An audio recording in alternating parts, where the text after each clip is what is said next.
right, hi everybody. This is us doing our thing on the weekends, getting ready for the Thanksgiving extravaganza. So just bear with me. I'm coming off of a little bit of sickness from the week, but I'm just gonna get Just get to it. Come on. I'm gonna tell you what we're doing. We're prepping for the mac and cheese and the dressing this week, and I'm also gonna make 2 lemon pound cakes. All of this again will be frozen, so we're just gonna do it this week, and then we're gonna put it in the freezer. Yep. I've decided Eric, my sous chef, is going to be grating the cheeses for me. I've decided this year. And I've been thinking about this for a while, but just to get away from the prepackaged, already shredded cheeses and to grate my own cheeses. Number one, it melts better, and you don't have like the cornstarch and all the processed chemicals in there that they use when they with the prepackaged, already shredded cheese. Mm-hmm. So here are some of the cheeses that we'll be using. I have extra sharp, I have Colby Jack, I have sharp. 2 things of pepper jack. I have English cheddar, smoked cheddar, mild cheddar, and I think that's a smoked Gouda over there. Yeah, smoked Gouda. Smoked Gouda. Mm-hmm. So we're gonna use those in addition to, I'm gonna use a few of the packaged cheeses just because I like some of the blends that they use. Yep. And I'm also, going to be using Velveeta. Now I know this is crap processed cheese, but remember what I told you. We're going for flavor for Thanksgiving. We're not going for health. So this I use because it melts the way. For those of you all who remember the government cheese that our parents used to get back in the day. Government cheese. Government cheese. This melts like the government cheese we used to get. So I use this for that. It just gives it a nice creaminess in our baked macaroni and cheese. While Eric is shredding cheese, I'll be dicing the vegetables for our dressing. So I'm dicing green bell pepper. Okay. I'm dicing celery and sweet onion, and it's a lot of them, y'all. I have to dice a lot because I'm doing a few pans of the dressing. And then we'll come back after all this is done and we'll show you how we put together. Yes. Over here, I've started the macaroni and cheese recipe. These are the elbow noodles. And I put 2 sticks of butter in here. I use 3 boxes of macaroni noodles because, of course, it's going to be a lot. I'm not going to cook all of this in one pan. That's one of the things that I find that I've done in the past where I made my mistake trying to bake all of this macaroni in one large pan because it dries out before it's actually finished baking. So I'm going to use a couple, 2 to 3 smaller pans that are shallow, and I'm going to bake them in that when I get ready to bake them. So, but this is butter and some of the Velveeta cheese. This is the Velveeta cheese that I just took and cubed. I used about half of that package that I showed you earlier. I'm going to put that in there. And I'm going to also start putting the grated cheese. Again, we went over the different cheeses that we have earlier. Pepper jack, sharp cheddar, mild cheddar, Gouda, smoked cheddar, English cheddar.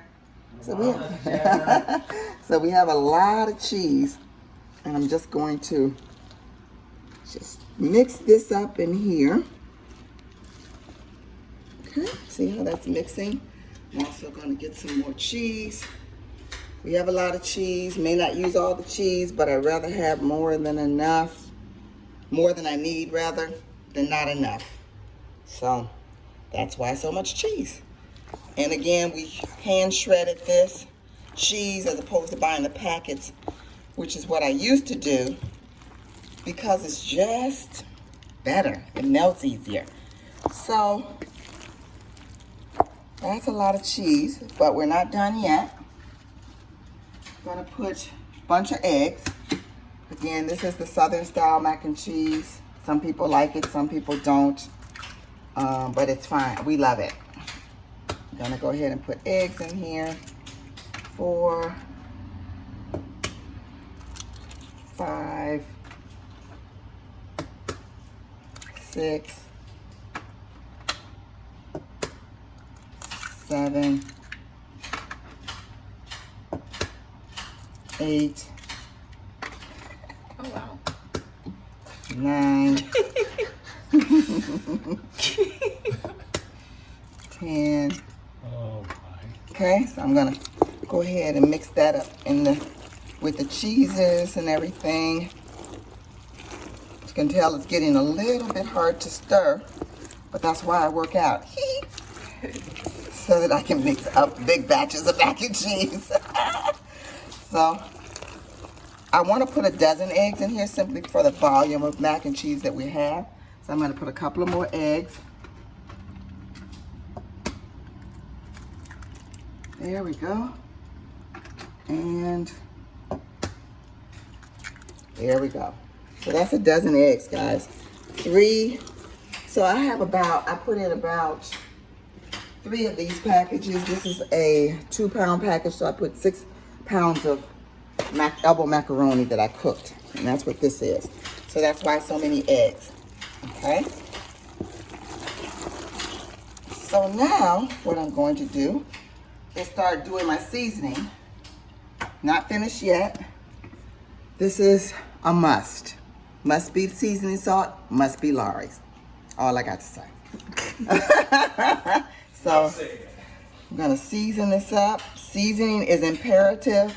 If it looks like I'm putting a lot, that's because I am, because there's also going to be some liquid that's put in here, and that's going to dilute, of course, the seasoning.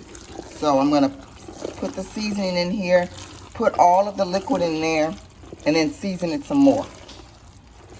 And then I know there's raw egg in here, guys, but I'll take a noodle.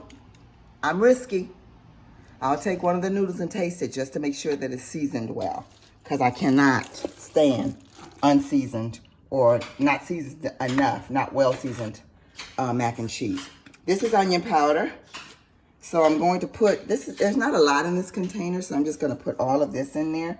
And then I have another container where I'm going to use, I lost a couple of my noodles. Get in there. No noodle left behind. So I'm gonna go ahead and mix that up. See how that was mixed up really well? I'm gonna put a little bit more cheese in there. We have a lot of cheese, guys, but we need some of this cheese to go on top, because with baked macaroni and cheese, you do some on top as well. So, getting a good workout in. It's gonna be really cheesy, really nice and cheesy. And I also put pepper, but we're gonna take a break because I have to look for the black pepper. But thank you. And when we come back, I'll show you, I'll begin to put the pet milk in. It has to be pet milk, has to be canned pet milk, okay? Please, trust me. Pet milk is richer than the carnation. Sorry, it just is. So I'm going to open up cans of pet milk and put that in there. It's gonna look like we have a lot of liquid, which we will, but it won't be dry. And then you'll see once on Thanksgiving Day how the macaroni and cheese looks, and how it, you won't be able to taste it, but you'll see how it looks, and that's the way it's supposed to look. Okay, a lot of the liquid will cook out, but if you don't put enough in there, then the macaroni and cheese will be dry, and nobody likes dry mac and cheese. All right, see you in a bit. Okay, so we found some pepper, crisis averted, and I'm going to now put in pet milk. And like I said, it may look like it's a lot, but it'll work out in the end. We have about 7 cans, and we have some more over there in case I need some. But I'm just gonna start pouring. I have my sous chef stirring, because as you saw before, it was getting a little bit hard to stir because of all the cheese. Okay, so here we go. We're just gonna start stirring and start adding. There you go. Make sure you get from the bottom, babe. Yep. Okay, more. Come on. All right, thank you. Okay, more.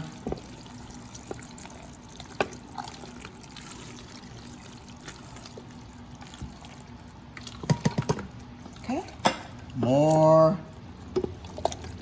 More. It's getting there. See how liquidy it is now? That's about how I want it, but I'm going to add a little bit more cheese after I taste it. So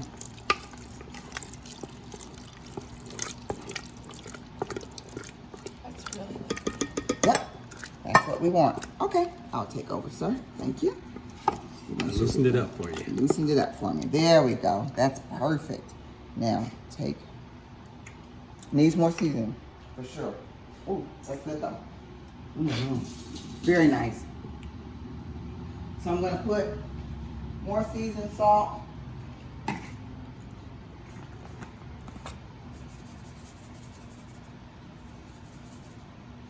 And I'm going to put more onion powder. I don't think I need any more pepper. I put quite a bit of pepper in there before. But I'm going to put more onion powder because I like onion powder. Gives it a nice flavor. You can stir that up, babe. And I'm going to put more cheese. More cheese, please. Cheese. There we go.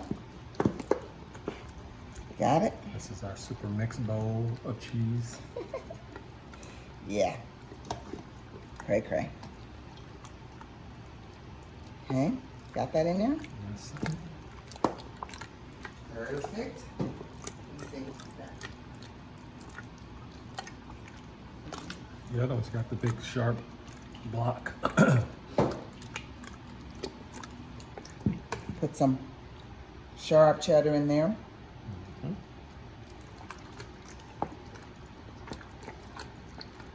There we go. That's nice. All right. So that's basically it for the mac and cheese. The next time we come back, it'll be poured into the pans. You'll see the size pans I'm talking about, and it'll be topped with cheese. And then I'm gonna let it sit for a minute before we wrap it and put it into the freezer. Taste again? No, not right now. Okay, I'll taste one. Get all of this from around. Seasoned See if it's seasoned. the way you want it. Yes. Yes. And amen.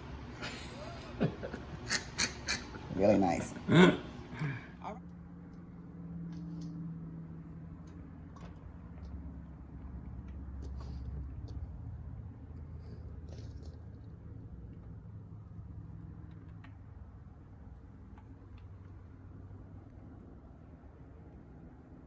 Okay, everyone. Eric and Aaron talked me into making a small one with the extra mac and cheese filling that I had. So I cooked it off, and this is how it's supposed to come out looking. Piping hot, not runny. This is baked macaroni and cheese, a Southern style. Some of you may be used to more creamy, but this is how we do ours, and it's delicious.